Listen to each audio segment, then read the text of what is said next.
हत्या है वो कर दी गई है मर्डरर्स के द्वारा, जो शूट आउट करते हैं उन लोगों के द्वारा।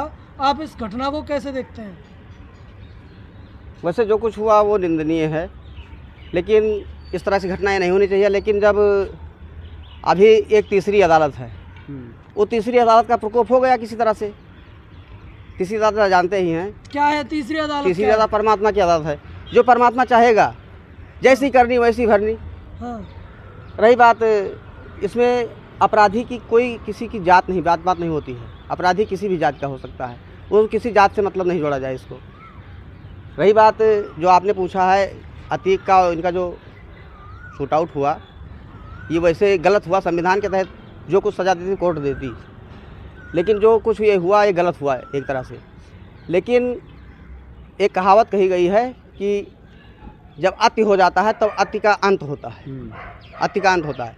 जैसे हमारे यहाँ विकास दुबे था, ब्राह्मण था, तो अपराधी की कोई जात थोड़ी होती। अब इसको कोई राजनीतिक चश्मे के लिए जात पात से जोड़ा जाता है। राजनीतिक चश्मे के लिए कौन कर रहा है? अब कोई भी कर रहा है। जो लोग बोल रहे हैं। अब नाम के क्या बोले आप लोग मीडिया, आप लोग मीडिया वाले, आप लोग जानते नहीं हैं। जैसे विकास दुबे ने 8 पुलिस वालों के सरेआम क्या नाम का मार दिया। क्या उनके भी बच्चे नहीं थे? जब उनको मार दिया गया तो कहा गया कि ब्राह्मण क्या नाम का ब्राह्मण को सरकार मरवा रही है। आज क्या नाम का अतीक अहमद क्या नाम का इस तरह से इनकाउंटर हुआ, इस तरह से अपराधियों ने मारा। अब आज कहने की मुसलमानों को टारगेट बनाया जा रहा है। अपराधियों ने मारा या फिर जो है कि प्रशासन ने ही नहीं मारा है ना। अपराधी प्रशासन की इसमें क्या गलती भाई? प्रशासन मीडिया के रूप में गया। मीडिया के अतीक और अशरफ को लाया गया था तो उस समय प्रशासन की कड़ी शक्ति थी। कड़ी उसमें प्रशासन की चूक तो हुई है। हाँ, ये तो मानते हैं प्रशासन की चूक हुई। प्रशासन को हाई अलर्ट पे जोन पे रखना चाहिए। अच्छा ये बताइए, जब अतीक अहमद ने सुप्रीम कोर्ट में याचिका दायर कर रखी थी कि मेरी जान को खतरा है, तो यूपी पुलिस ने उसे जो प्रशिक्षण है वो क्यों नहीं दिया?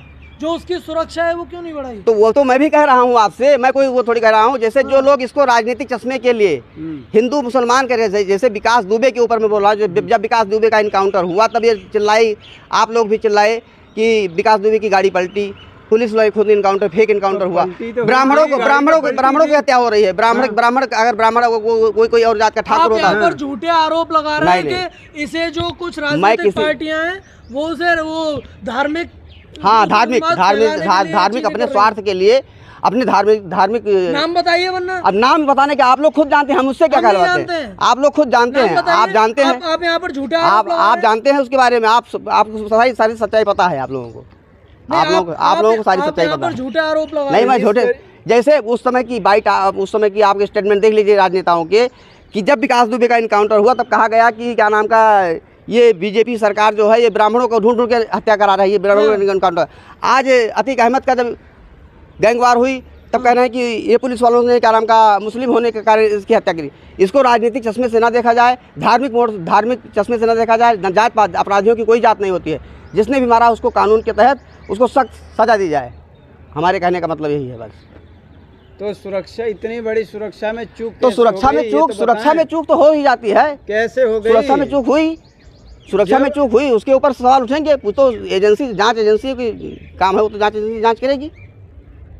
आपका क्या मानना है कि प्रशासन ने जो है कि एक तरीके से एक रिपोर्टर का वेश धारण करके उसको शूट आउट किया? अरे वकील के भेष में जाकर के तो लोग मारते हैं, जाकर के कोर्ट रूम में गोली मार देते हैं जाकर के। वहाँ भी तो कोर्ट रूम में जब आदमी सुरक्षित नहीं रहता। क्या आप ये जो शूट आउट हुआ है उसे जायज ठहरा? नहीं, जायज नहीं ठहरा है। इसको जायज नहीं ठहरा है। आप अभी बोल रहे हैं ना नहीं, इसको जायज नहीं, इसको जात पात के जातीय मोड़ दे करके जात के आधार पर ना देखा जाए, क्योंकि किसी भी अपराधी का वो क्या नाम का जात से कोई मतलब नहीं रहता। जात पात के आधार पर नहीं, अपराधी होता है, चाहे जिस किसी भी जाति। तो इस तरीके की घटना जब हुई है तो ये तो पत्रकार को बदनाम करने का साजिश किया जा रहा है। पत्रकार को, वकील को बदनाम करते हैं, डॉक्टर के पुलिस कस्टडी में हत्या होती है, कोर्ट रूम में हत्या होती है। डॉक्टर के रूप में आदमी की हत्याएं कर देते हैं लोग, डॉक्टर के भेष में जाकर के। तो बदनाम तो होते ही हैं।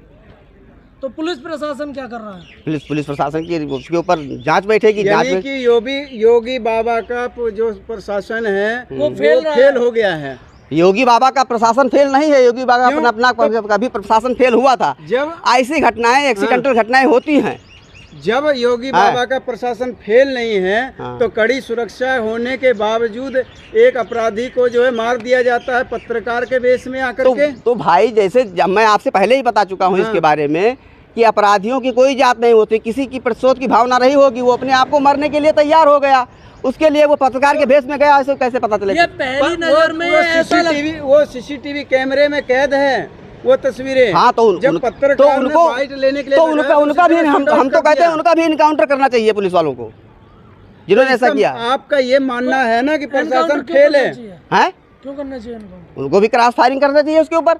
हाँ, तो मार देना चाहिए, चाहे कोई कुछ भी करे उसे सीधे अदालत में बंद कर देनी चाहिए। अदालत में ताला लगा, अदालत में जैसे इस तरह की वारदात जो लोग करते हैं वो तो जीने का अधिकार थोड़े ही उनको।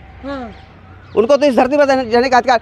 एक होता है स्वाभिमान के लिए, एक होता है किसी के माँ बहन बेटियों की इज्जत लूटी जाए, प्रशासन सिस्टम फेल हो जाए, तब आदमी मतलब आत्मघाती कदम उठा लेता है। एक होता है पेशेवर, पैसे के लिए किसी की जान लेना सबसे बड़ा गुनाह है। सिकंदर, सुनिए, सिकंदर भी मरा था। आपसे बता रहा हूँ, आप गरुड़ पुराण पढ़ लीजिए। गरुड़ पुराण पढ़ोगे आप अपराध से तौबा कर लोगे। सिकंदर भी मरा था, उसने कहा कि सारी दौलतें मेरे मरने के बाद मेरे दोनों हाथ बाहर कर दिए जाएं। उसने संदेश दिया था। लेकिन ये जो पैसे के दम पर इतने अंधे हो जाते हैं कि एक आम आदमी की प्रॉपर्टियां और पैसे के लिए एक आम आदमी की हत्या कर दहशत। अच्छा, ये पहली नज़र में ऐसा लगता है कि जो यूपी सरकार है वो एक परिवार के पीछे पड़ गई है। पहले नहीं, वो किसी का वो जीरो का एनकाउंटर